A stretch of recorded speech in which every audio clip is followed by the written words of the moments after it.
जिज्ञासु गुरु के पास पहुंचा, कौशिकी ब्राह्मणोपनिषद पढ़िए। जिज्ञासु समित पानी होकर गुरु के पास पहुंचा और कहा मुझे ब्रह्म विद्या चाहिए, कैसे मिलेगी?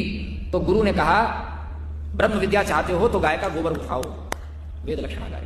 100 गाय दे दी और कहा जब ये गाय 10,000 हो जाएंगी तब आ जाना, ब्रह्म विद्या के अधिकारी हो जाओगे। और जब वो गाय 10,000 हो गई, उस समय का धैर्यवान शिष्य था, आज का होता तो भाग जाता। जब वो 100 गायें 10,000 हो गई, गुरु के पास शिष्य पहुंचा तो गुरु ने कहा कि मैं तुम्हारे मुखमंडल की आभा में एक पदा ब्रह्म विद्या को प्रकट हुआ देख रहा हूं।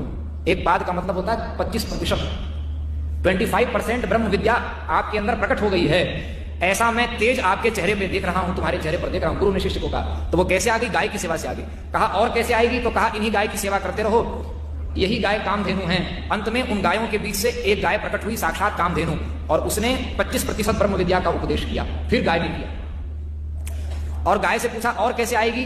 2 पाद जो बताया। तो कहा एक पाद, अब जो मेरा दुग्ध दूर है हो उससे अग्नि का स्तवन करो, अग्नि का यजन करो। तो अग्नि प्रकट हो गए, गाय के घृत से यजन करने पर अग्नि प्रकट हुए, तो उसमें भी गाय की महिमा हुई। अग्नि ने प्रकट होकर के एक पदार्थ और ब्रह्म विद्या का उपदेश कर दिया, 75% आ गई। और एक अंतिम पाद का उपदेश गुरु ने किया। तो सोचिए, गाय के अंदर मंत्र की प्रतिष्ठा है।